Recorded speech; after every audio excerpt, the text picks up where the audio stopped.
What is up, YouTube? This is Alucard AFK with another MTGO game with commentary. This time we're on Modern and BUG Infect. So let's get into it. This is going to be a real short game. Been testing this deck. It constantly gets 3-1 in the Modern dailies, and I never really did like Infect in Standard, but in Modern it's not as broken, I don't think.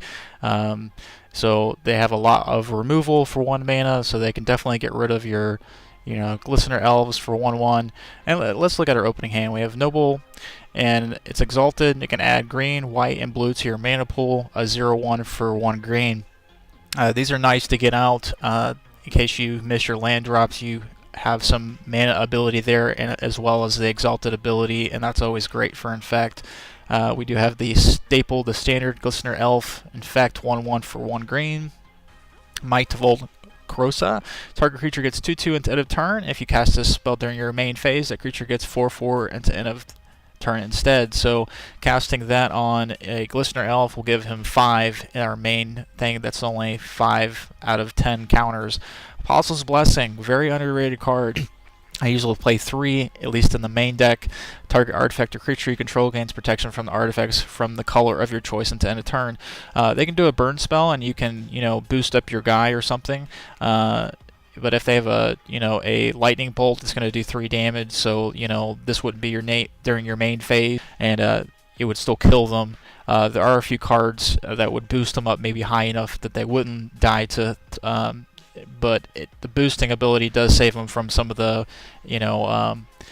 negative 1/1 cards that are out there, like Dark Blast. But Apostle's Blessing just protects them, period. So Rancor, always a staple in this deck. Enchant creature gets 2/0 and has Trample, and then we get our card back if it goes into our graveyard from the battlefield. Another Glistener Elf and Breeding Pool. A lot of the decks that I'm seeing are running 1 Breeding Pool, and they're going more green-black heavy with a little bit of blue. I run 2 Breeding Pools, and let's get into it. So I'll go ahead and put Breeding Pool out. I'll take the 2 damage. I'll go ahead and chance it and put Glistener Elf out.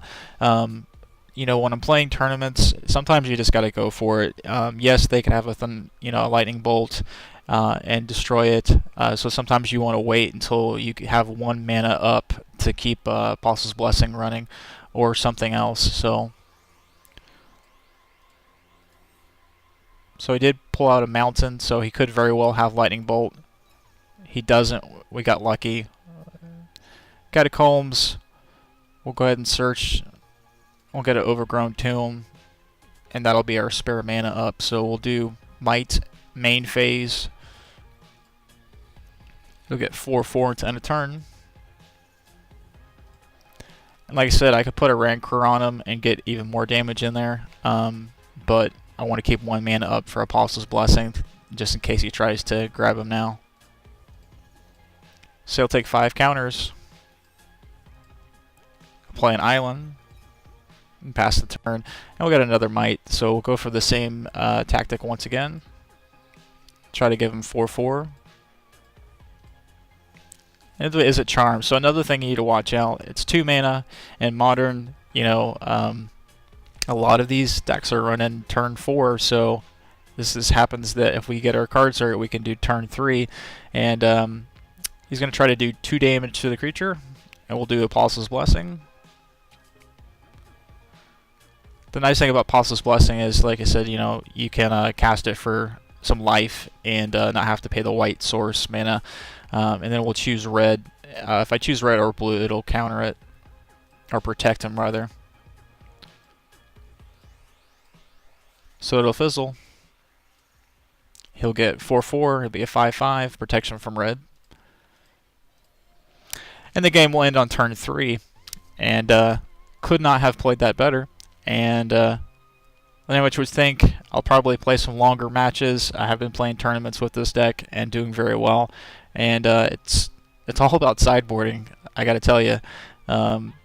Usually the first game I can do just what I just did there unexpectedly, unless they have a burn spell like on turn 1, and get rid of them. But we do have another Glistener Elf in the way, and I never put out more than one, just so if they did something that destroyed all of them, I wouldn't lose them all. So if they destroy one, I can put another one out that same turn or next turn, and keep on going.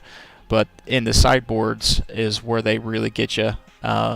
Lately they've been playing Elish Norn, and that's like game over for this deck. Like as soon as the creatures come out, they get negative 2/2 and they just die. Other decks have a few other strategies, but not as good as that. So we'll catch you later, guys. Bye.